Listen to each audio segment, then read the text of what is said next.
Minecraft has changed. As updates have rolled out over the past year for Minecraft, we're starting to see a change in the way the game is presented to the world. Updates have been way slower, there are less big changes, and quite a few of the additions are generally disliked by the community. For example, chat reporting. There have even been features that were announced but ultimately canceled, like the fireflies and the birch forest rework. And then to add even more confusion and frustration, the bundle is around, but it's in just like a limbo state, so we can't use it regularly.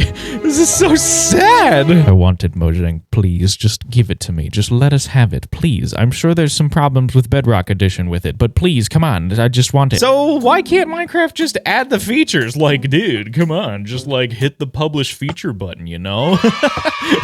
like what's taking them so long? Like, why do they keep adding the things that we don't want, and then why can't they just give us the things that we do want? These are the questions I've seen a lot in my comment section, and it's honestly something that I've been thinking about a lot myself over the past year. Ultimately, I've come to a few theories as to why I think Minecraft can't quite do everything that we as players want them to. But before we get into those, here's another question I still can't find the answer to. Why are you specifically not subscribed? I mean, guys, come on. I have literally 0 subscribers. Like, look at that. It must be true. It's posted on the internet. Don't scroll down. Just keep your eyes up here on this video. Whatever you saw down there below my name, it's not real.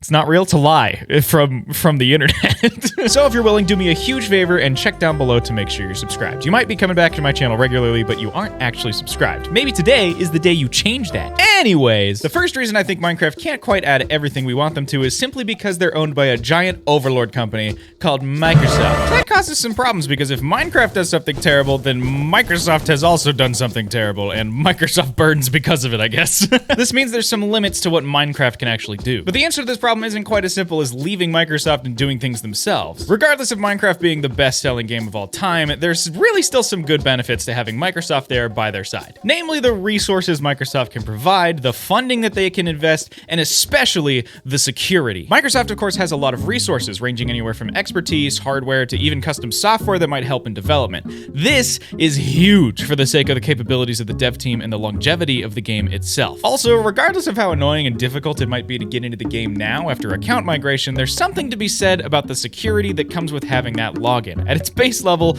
a Microsoft account is much more secure than a Mojang account. But like most things in the corporate world, there's some trade-offs. And the biggest one is the integration of systems like chat reporting. Even though it's something that could help with moderation for the game, most of the player base didn't like this addition. And it's completely understandable. It feels a little bit like the big company is like taking over the small company, and it's like trying to control and listen to everything that you're saying and doing and everything in your life. But I honestly don't think this was a Mojang decision in the end. I think it was much more because of some external pressure from that big old company that we all know and love.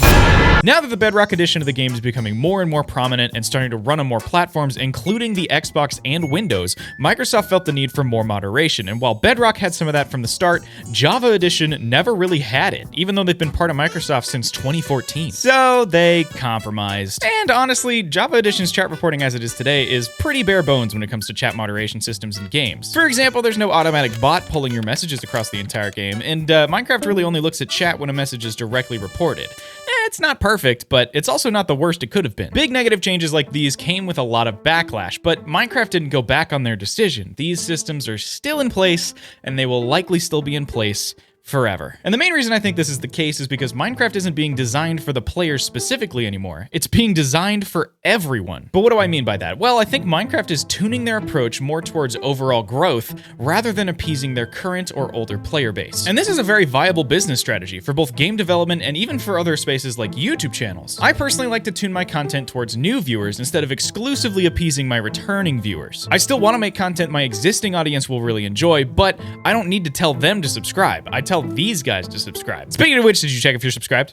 Okay, cool. Just checking. All right, thanks. Microsoft has to have the same mindset with Minecraft. Because Microsoft is a for-profit organization, the decisions that they're making need to be profitable. And while that might not be ideal for game development, it's ideal for longevity. And that's the trade-off that Mojang decided to make with this acquisition in 2014. Honestly, if I was in that situation, I would probably do the same. So honestly, it makes sense that they need to implement features like this that increase its ability to be advertised, which in turn could increase its reach, which could lead to more growth. It may be unfortunate unfortunate for us players that may not like all these decisions, but the reality is they have to make the decisions that hurt them the least. Minecraft isn't being made for you anymore. It's being made for everyone, and that comes at the cost of adding anything and everything that we want. However, regardless of these points, and ultimately regardless of who this game is being made for, I think Minecraft is really being built as more of a platform than as a full standalone game. Minecraft has never really been on top of story elements or even on top of any lore that makes a ton of sense to the general player base. There's things here and there that tease at a storyline or some lore, as demonstrated by game theory, but there's never really been a real full plot for Minecraft. And I really think that's completely intentional. The developers are leaning into the sandbox elements far more, and arguably, they've turned Minecraft into more of a creative platform than just a regular game. If you look at the marketing for Minecraft, you'll see that a lot of it is tuned towards multiplayer, and this is especially true with the Bedrock advertising. They're leaning a lot into the cross-platform aspect, and everything has multiple players involved. Even the recent changes to the default Minecraft skins are very much tuned towards multiplayer and community. They said themselves that they're leaning into acceptance and diversity with these new skins. Yeah, we really care about feeling represented in Minecraft, and I think with these skins, we did that. Now when someone starts the game, if they haven't made a new skin yet to like represent themselves, they also can pick one of these and feel like it's closer to who they are, which is so awesome. We added new skins to include everybody and like show and represent the vast, wide variety of players that play Minecraft. And if that doesn't shout multiplayer and appealing to general audiences, I don't know what does. It's not at all a bad thing to encourage this, but this definitely isn't a single player change. But building a platform isn't necessarily just about multiplayer. It's also about the general community building content for the game. You can see this a lot in the Minecraft server space. Modern servers like Origin Realms, TubNet,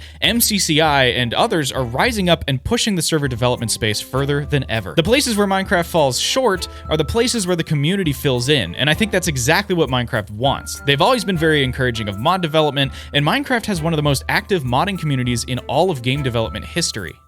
So what do all of these things mean for us as the main player base of the game? Well, I think this means that updates in the future won't be made for us existing core players. We may have some cool feature additions here and there like the camels or the bamboo content, but really, I think Minecraft is looking for more ways to reach out to new players than ever before. We need to stop looking to Minecraft for new things, and we need to start looking for server developers and mod creators that can do abundantly more than the core developers can, simply because of the core game's restrictions and ultimate goal. Developers of Modpacks like RLCraft or Feed the Beast content, and server developers of places like Origin Realms, TubNet, MCCI, etc. are pushing the boundaries of what Minecraft is capable of, and they're exploring the expansive features that will never come to the base game. This is one of the main reasons I love to showcase cool mods and servers on my channel. I feel like there's a ton of community-created content that not a lot of people are really able to see. This platform of YouTube gives me the ability to shine light on some of those really talented people, and I'm super blessed and excited that I get to be in this spot. So needless to say, thank you for watching. You being here listening to these words right now is the best support you guys can give me. Links to all of the content that I showed off or covered in this video are in the description if you're interested in any of it, and if you want to see something crazy that we've made for this channel, check out the video on the screen right now. Hey, also, regardless if I'm a little early or not,